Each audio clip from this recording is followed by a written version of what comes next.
Hi and welcome to Trav Talk TV. This episode has been brought to you by the Lalit Suri Hospitality Group.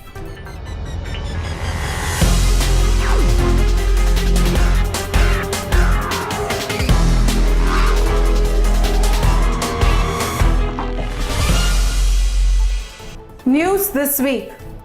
India's VOA scheme is not just limited to 180 countries. Visa on arrival, it's not 180 countries, let me clarify. It's for all the countries except the prior reference countries. Presently, there are only 8 countries. For rest of the world, entire world, we have 180 missions. So that is why this confusion is there, 180 countries. Many missions cover more than one country. So it's the entire world minus only the PR countries, which are only 8 in number right now.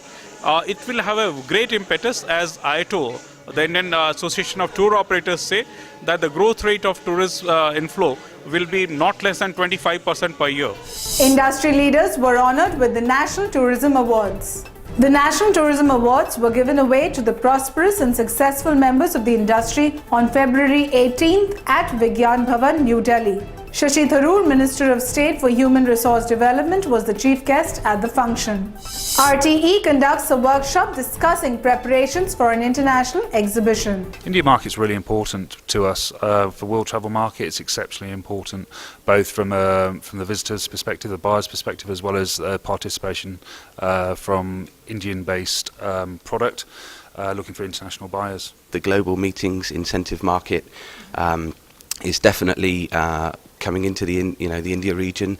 We're seeing a lot of suppliers, an increase in suppliers supporting our global events, not just sort of, for example, EIBTM in Barcelona, which obviously is our flagship event, but also the more regional events.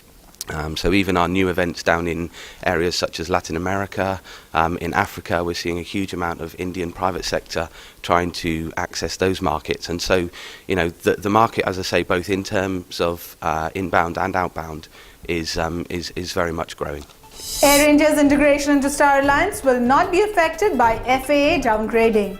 Minister of State for Civil Aviation K.C. Venugopal says that there would be no impact of Federal Aviation Administration's downgrading of Indian aviation sector on Air India's joining Star Alliance. Star Alliance has confirmed that the FAA safety assessment is a matter for the respective governments and aviation authorities, and the downgrade has no direct impact on the planned integration of Air India into Star Alliance. Secretary Tourism appeals to preserve and develop heritage tourism. In a bid to boost heritage tourism in all the Himalayan states in India, PhD Chamber organized its 3rd Heritage Tourism Conclave in New Delhi. When we talk of heritage, we always think of palaces and forts, whereas heritage includes the natural heritage, the Himalayas. There's something, I don't know if you know the concept of antique water. We call it in India groundwater, and we even have a central groundwater board. We have to dig into groundwater and drink it because there is a shortage of water. But there are many countries, especially in Africa, where they don't touch groundwater because, now this is a very interesting thing, the groundwater is 1,000 years old, 1,200 years old. The air inside some of the pyramids is 3,000 years old. That's not an exaggeration. So when you enter a pyramid and open it for tourism, the air that's been trapped inside the pyramid for 3,000, 4,000 years escapes. And if you do not, you can actually analyze what air was like 3,000 years ago. This water is also a heritage. Groundwater is a heritage. The Himalayas are a heritage.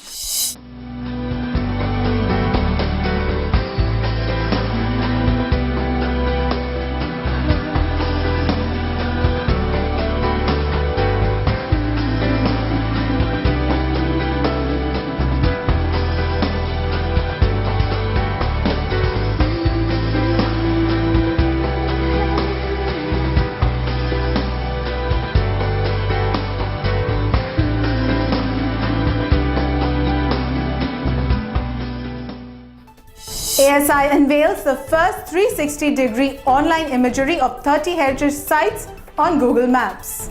There is a lot of lack of information perhaps about the important monuments, about our heritage sites and so on, not just within the country but especially outside.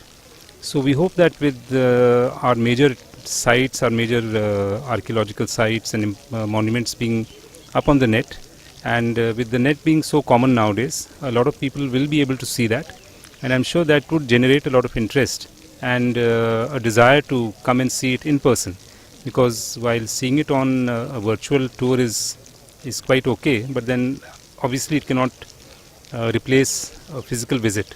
So I'm sure that a lot of people would think in terms of coming and visiting, and so we are hopeful that this would have a positive impact on tourism. Innsbruck receives over 56,500 Indian tourists. 56,500. I don't have the figures on the top of my head, the final ones. But yeah, we are still the number one and the most important destination in Austria. After us comes Vienna with about 40,000, and after that we are, as far as Indian travel is concerned, Innsbruck, we've been also on the market for over 12 years now. So we've invested a lot of time, a lot of resources to get that to that point. Obviously, we partner closely with Swarovski, that is from Innsbruck. That's why people come there. As well as the mountains, the Bollywood films. We've had over 70 productions. So there's a lot of marketing, there's a lot of activities that are going on right behind the scenes. But yes, Innsbruck is the number one destination in Austria for Indian travelers. And we hope it'll be like that for many years to come. IndiGo adds Varanasi as its 36th destination, launching flights from Delhi, Mumbai, Hyderabad and Bengaluru. The new schedule introduces 3 new daily non-stop flights to Varanasi from Delhi, 1 new daily flight each between Bengaluru, Varanasi, Mumbai, Varanasi and Hyderabad, Varanasi via Delhi. Argentina focuses on luxury and MICE tourism. We have 12 cities in Argentina. They are ranked into the 100 cities of the world with different facilities, like like business centers, like convention centers, 5-star hotels with activities or facilities for the MICE segment. With that, it's a wrap on this edition, but do look out for our next bulletin. This episode has been brought to you by the Lalit Suri Hospitality Group.